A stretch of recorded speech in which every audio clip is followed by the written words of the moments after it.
Support for Arkansas Week provided by the Arkansas Democrat-Gazette, the Arkansas Times, and Little Rock Public Radio.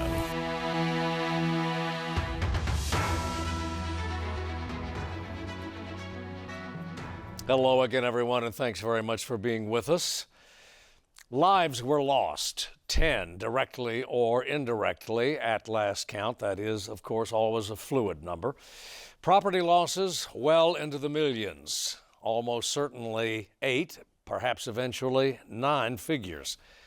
The total economic impact at this juncture plainly beyond calculation. We are speaking, of course, of the tornadoes that roared across Texas and Oklahoma before entering northwest Arkansas last weekend, claiming lives, homes, businesses, and dreams. What happened and what happens now is the focus of our edition, and joining us in our first segment tonight, Mayor Greg Hines of Rogers, the Arkansas city that took the hardest blow, perhaps. A.J. Gary is director of the State Department of Emergency Management, and Chris Buonanno is Science and Operations Officer of the National Weather Service in Arkansas. Gentlemen, thanks all of you for being with us. Chris, I want to begin with you. Give us the sign. What happened? I mean, exactly. What were the dynamics of this terrible system? Yes, all the ingredients of producing severe weather, and specifically tornadoes, actually came together that night. Whether the distribution of instability, the fuel that causes the thunderstorms, the nature of the change of winds in the vertical in the atmosphere, all that came together to produce these dangerous storms and dangerous impacts and so forth. There was one thunderstorm that was particularly caused a lot of damage, and most of the tornadoes. It actually started in Oklahoma, moved across into northwest Arkansas, and then left the state, say about 12 or so, or excuse me, about 6 a.m. and so forth. So long-lived supercell, those most dangerous storms, produced the most tornadoes and so forth, and we saw that night. Yeah. Was there anything unique, in retrospect now, anything unique about this system, meteorologically speaking, scientifically speaking? In this case, all the places I've worked and all the years I've worked and so forth, I did note that the particular tornadoes were quite wide. I don't remember too many cases where we had so many 1,000 yards or wider, so forth. That was unique, and that's something part of my job and part of the Weather Service. What we'll do is go back and look at the data, look at the damage, and see what we can learn, so we can do our best to protect the folks here in Arkansas. By the time this thing hit Roger, by the time it moved into Arkansas, northwest Arkansas, what kind of monster were we looking at then? What were the meteorological forces? Yeah, meteorologically, again, even though it was late at night, the instability was quite high. The wind shear was quite favorable for tornadoes and so forth. Another thing we noted that the storms were moving quite quickly, say 50 to 60 miles an hour, and there is a correlation between the speed of the storms and the damage it produces, and we saw that night. Yeah, this was a storm. Yes. Yeah, all right.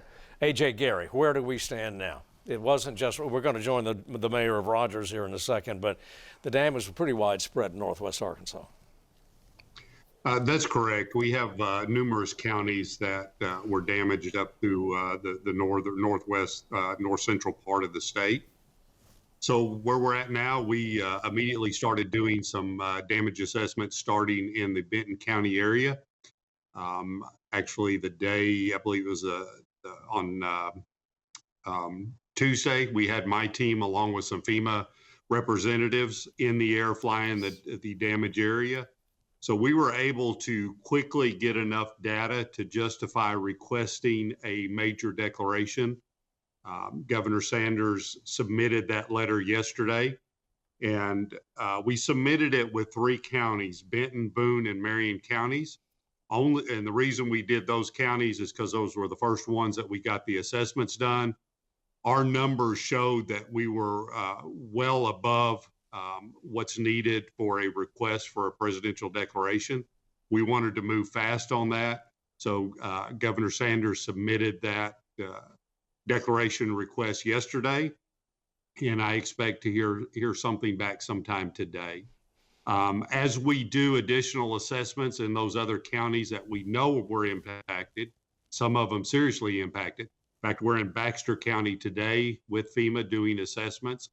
And as we finish those up, and if we get the federal declaration, we will add additional counties to that declaration. So again, we went ahead with the 3 that we had because we felt we had plenty enough numbers and justification for that major presidential declaration. Over to Mayor Hines, if we can, Gary Hines and Rogers. This was, well, obviously you're the chief executive officer of a fair-sized city there, but it was also very personal to you, this storm. Yeah, no question. You know, my wife and family, we live in the downtown historic district of Rogers, and it was one of the areas hardest hit. Not as hard a hit as far as loss of complete homes, but because you're in that district, that, you know, all of the 100 and close to 200-year-old trees in the city reside in the core of the downtown, most of which are uprooted now. So it was a very devastating scene, and one that kept everybody, you know, pretty much trapped until. From getting out of their homes, you know, and out of the area until late Sunday. Well, that included you. That included you as well, did it not, sir?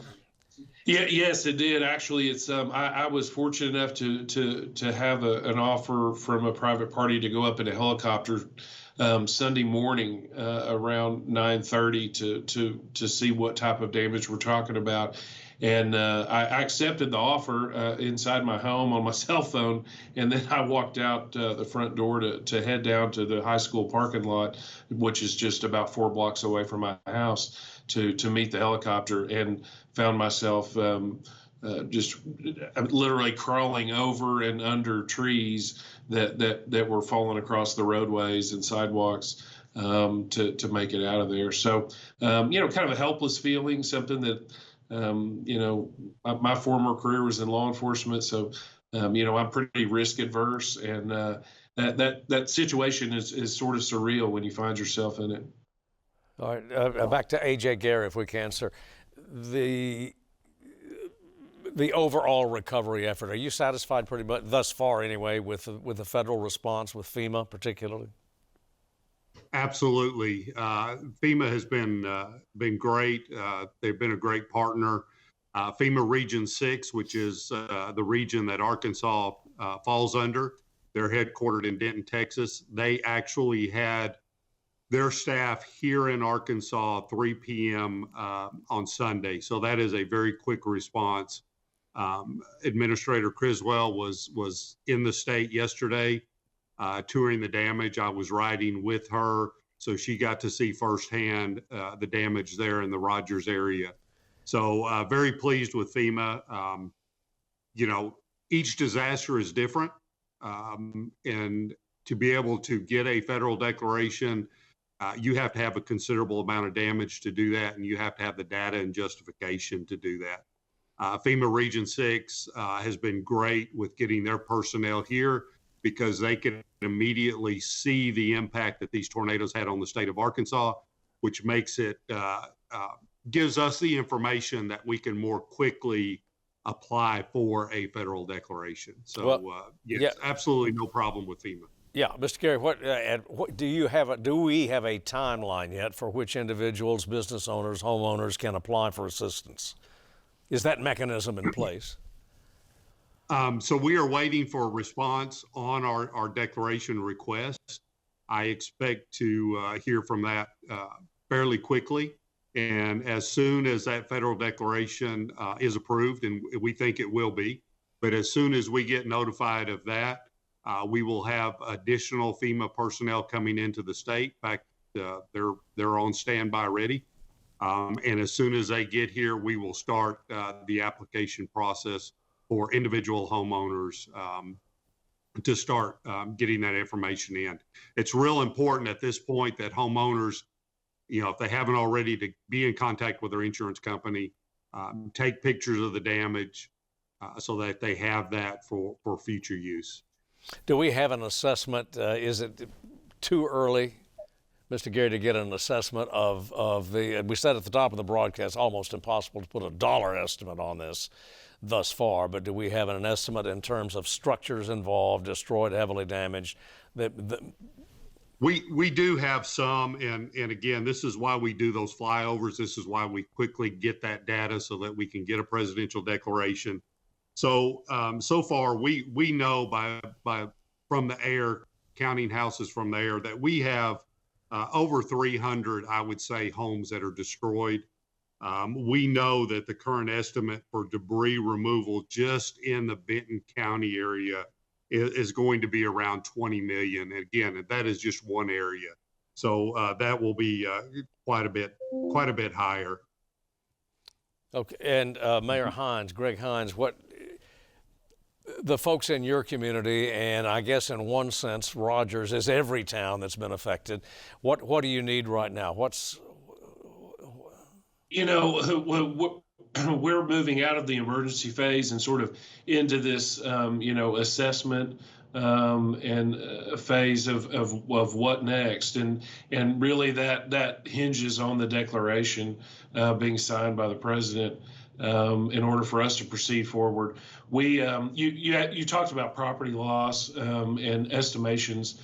Our facilities director has estimated that our loss of public facilities at this point is estimated at somewhere around $33 million, maybe a little north of there. So that hopefully that kind of puts in perspective what the kind of total community loss might look like. What we have all the tools in place right now. We've got 2 dump sites located, or drop-off sites located for the citizens to use to get rid of storm debris. And I'm telling you, if you just went out to one of those 2 sites this morning, it's just mind-numbing to see what already in this just few days the citizens have been able to load up and bring to us. So this is going to be a months long project.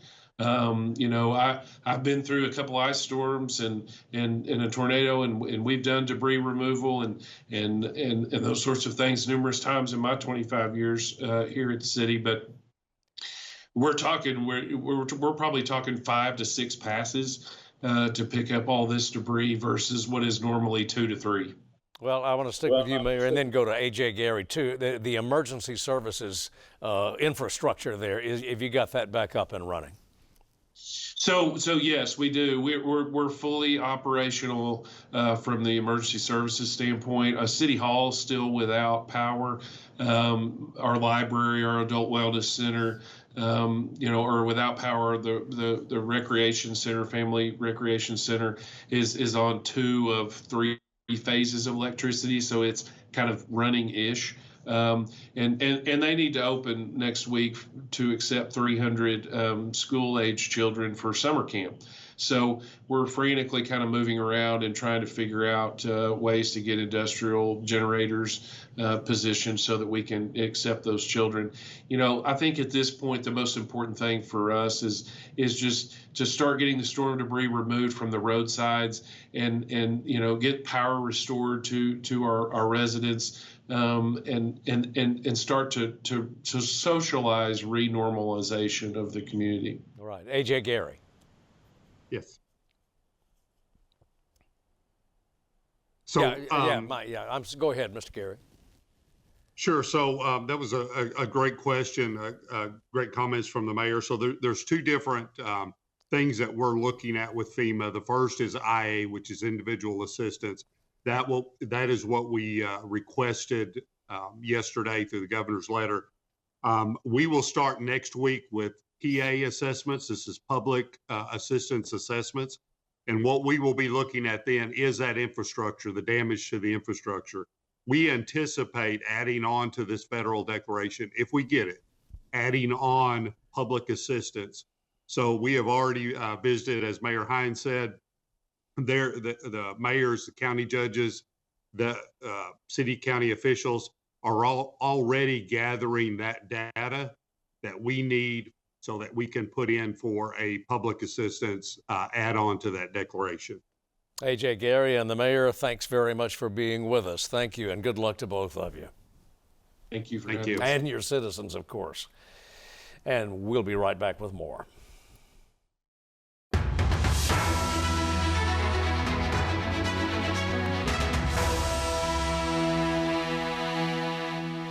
And we are back with Chris Buonanno of the National Weather Service, and we're also joined in this segment by the Deputy Editor of the Arkansas Advocate, Antoinette Grajeda, native of Rogers. She was reporting on the chaos in her hometown. You survived it okay, Antoinette, but it's been a busy several days for you. Yes, absolutely. It was a crazy way to wake up on Sunday. All of my family is up there, and I have a number of friends as well. And there were a lot of text messages. Very fortunate on our end that there are down trees and no power, but pretty much avoided any major structural damage. Friends and family, their neighbors not as lucky. Even just like in my mom's neighborhood, the folks across the street, a tree had come down on top of their van that was parked up front. My sister, when I got to her house, her family was down the street helping a neighbor an older woman who's there was a tree on top of her house and she couldn't get out. So it's been a lot. Yeah, give a journalist perspective. You were out among in the chaos, all that.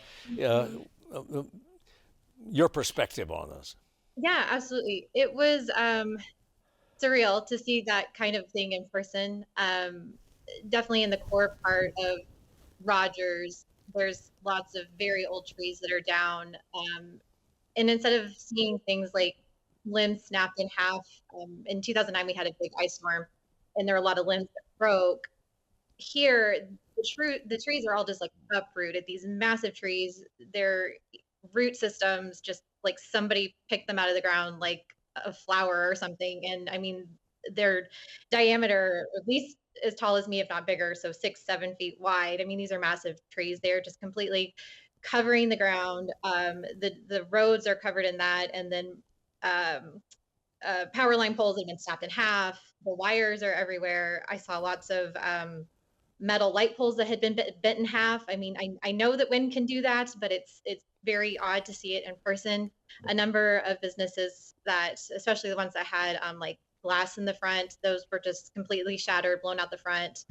I was in Decatur this week as well, because that's where some of the tornadoes started, was out there. I mean, there's multiple tornadoes at this point. The National Weather Service in Tulsa Thursday morning gave an update just in the Benton County area and added 3 more kind of near where my mom lives. And so I think they're up to like 7 tornadoes in the area. But out in Decatur and in Centerton that way, I think the damage to homes was a little bit less because it's a more rural area. But even just like as you drive into town in Decatur, one of the first things that you see if you're coming from the south is this storage facility that it just looks like it exploded. I mean, there's stuff everywhere. There's some chicken houses out there, same thing. Kind of as you drive into Bentonville out that way in West Centerton, there's a couple of homes out there where the roofs have been blown off.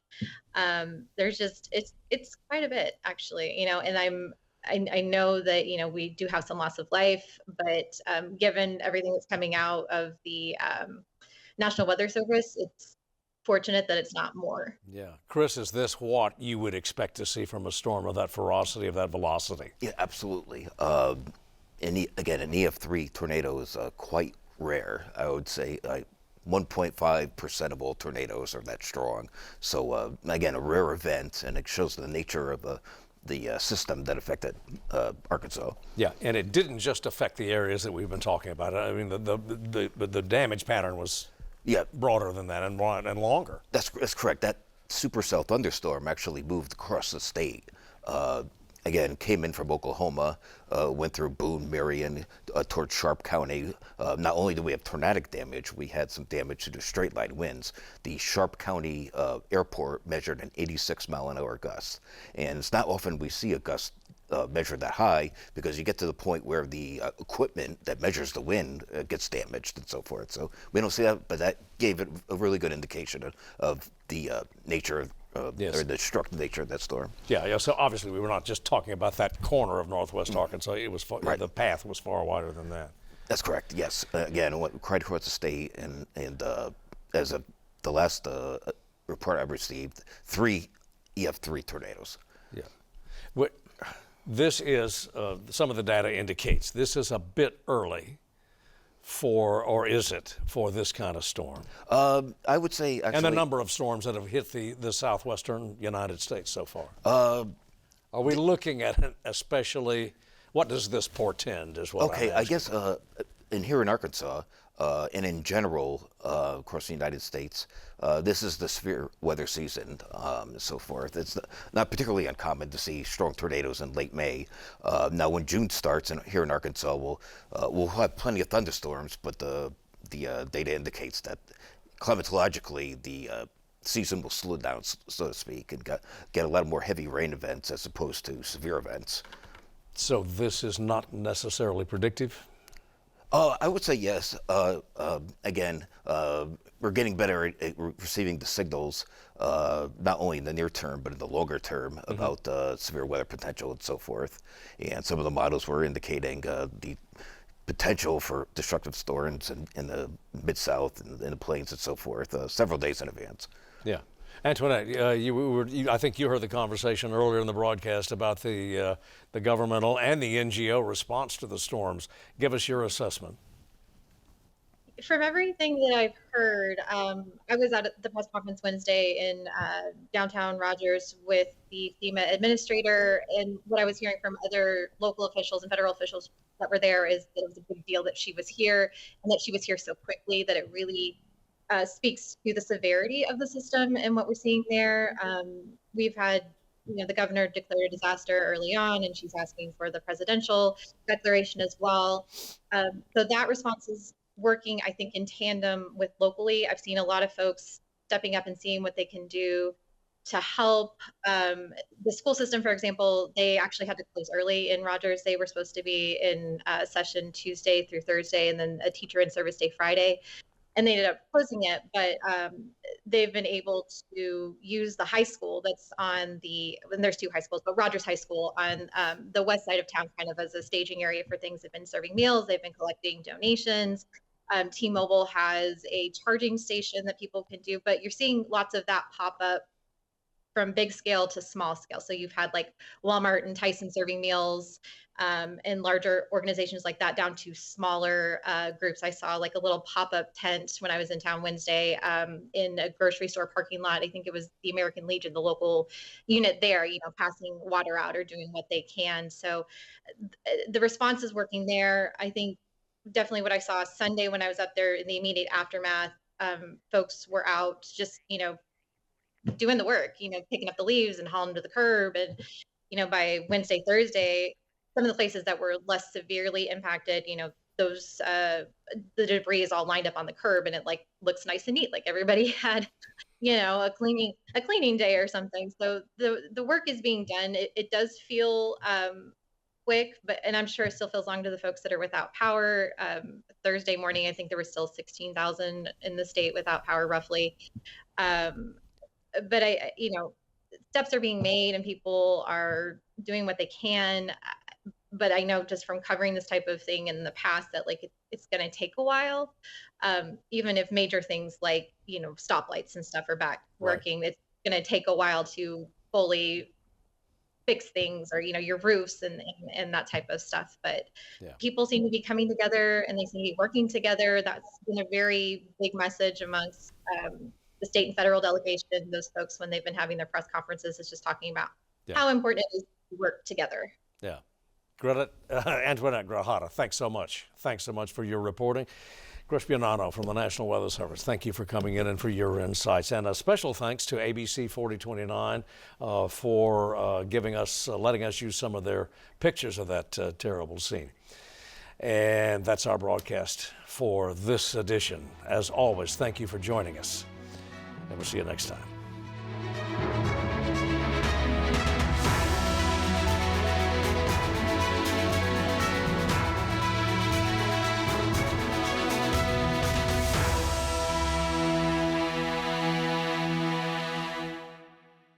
Support for Arkansas Week provided by the Arkansas Democrat Gazette, the Arkansas Times, and Little Rock Public Radio.